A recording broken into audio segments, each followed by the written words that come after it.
James Kaufman, World News Report today, August 1st, 2024. God bless you and yours, no matter where you are in the world. Please subscribe, give us a thumbs up, ring that bell for critical future updates.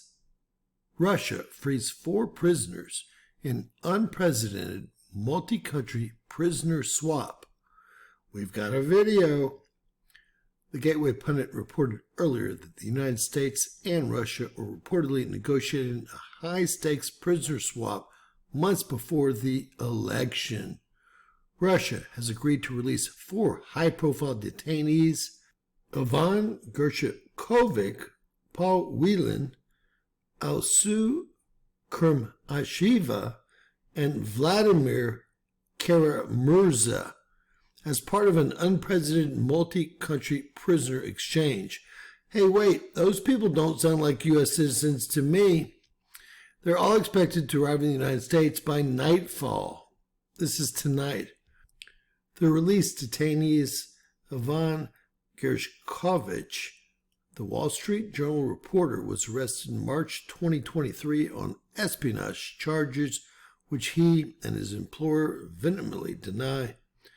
Paul Whelan, a former U.S. Marine detained since 2018. Whelan was serving a 16-year sentence for alleged espionage. Recall, Joe Biden announced he traded the world's most wanted fugitive, Russian Viktor Bout, also known as the Merchant of Death, for pot-smoking anti-American baller Brittany Griner that wouldn't even kneel for the anthem instead of a Marine, a veteran, i.e. Whelan. Alsu Kurmasheva, a Radio Free Europe, Radio Liberty journalist with dual U.S.-Russian citizenship. What a trade. Kurmasheva was obtained in October 2023 on charges of failing to register as a foreign agent. Vladimir Kara-Murza, a prominent Russian opposition figure and journalist, Kara-Murza was serving a 25-year sentence for treason and spreading quote-unquote false information about the Russian military. The president is gathering the families of Paul Whelan, Ivan Gershkovich, Alsu Kurmasheva, and Vladimir Kara-Murza at the White House to share with them the news that an exchange is underway to secure the release of their loved ones from Russia, Sullivan told reporters on Thursday morning, per ABC News. Let's listen to the news heads. Quote, all have endured unimaginable suffering and uncertainty. Today, their agony is over, Biden said in a statement. They're now free to report that there are 4 Americans who are being released in this prisoner swap, including the 2 you just discussed. Also, the dissident Vladimir Kara-Murza, who was, if you recall, was poisoned in Moscow, allegedly by the Kremlin back in 2015. And then a 4th individual, a Russian-American journalist for the U.S.-funded Radio Free Europe, Radio Liberty. So taking a step back here, U.S. officials are calling this the biggest prisoner swap since the height of the Cold War and perhaps ever. This involved multiple countries, including Germany, Poland, Norway, Slovenia, and the Russians are getting a lot out of this. It's a great day, obviously, for the 4 Americans and their families who have been released. But the Russians are getting, as has been discussed earlier in the hour, an alleged assassin who was being held in Germany and who was imprisoned after allegedly using a silenced pistol to assassinate a Chechen militant who had sought asylum in Germany.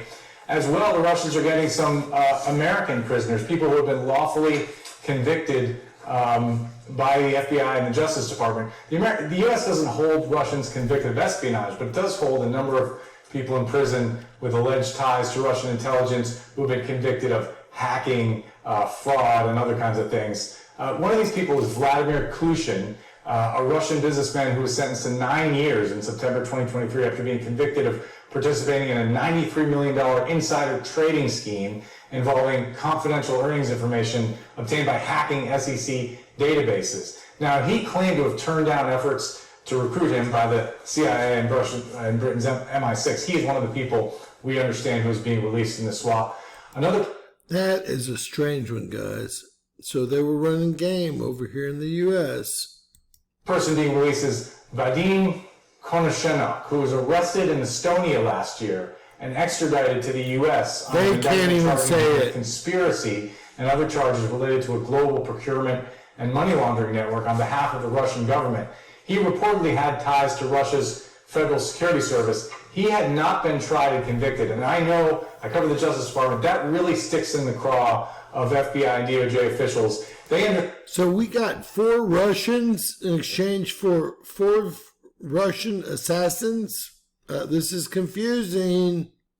Understand that once somebody is convicted and sentenced, the president has a right to commute their sentence, but they are loath to give people up who haven't been tried. But in this case, they're doing it. They understand why it has to be done. A third Russian who is being released today is Roman Seleznev, who was sentenced in 2017 to 14 years in prison after admitting to involvement in a $50 million online identity theft scheme. And again, Justice Department intelligence officials I speak to understand why deals like... Why would Russia want this guy back that's a hacker having to do with, well, ID schemes? This is interesting, more so than you could ever imagine. Like this have to be made, but they are concerned that they reward and incentivize rogue governments, to grab more Americans and Westerners on bogus charges. And that's one reason, Jose, the State Department has a level 4 travel warning urging Americans to stay out of Russia, and they cite the risk of unjust detention. Now, they want you to stay out of Russia and out of the 194 countries, about 100 of those countries as well. Ladies and gentlemen, the world is crumbling around us, both economically, physically, and we're headed for a dead end here. So, hey, get right with your creator. Please share our videos if you will. Please subscribe if you haven't. And please always remember that anything's possible in Bizarro World.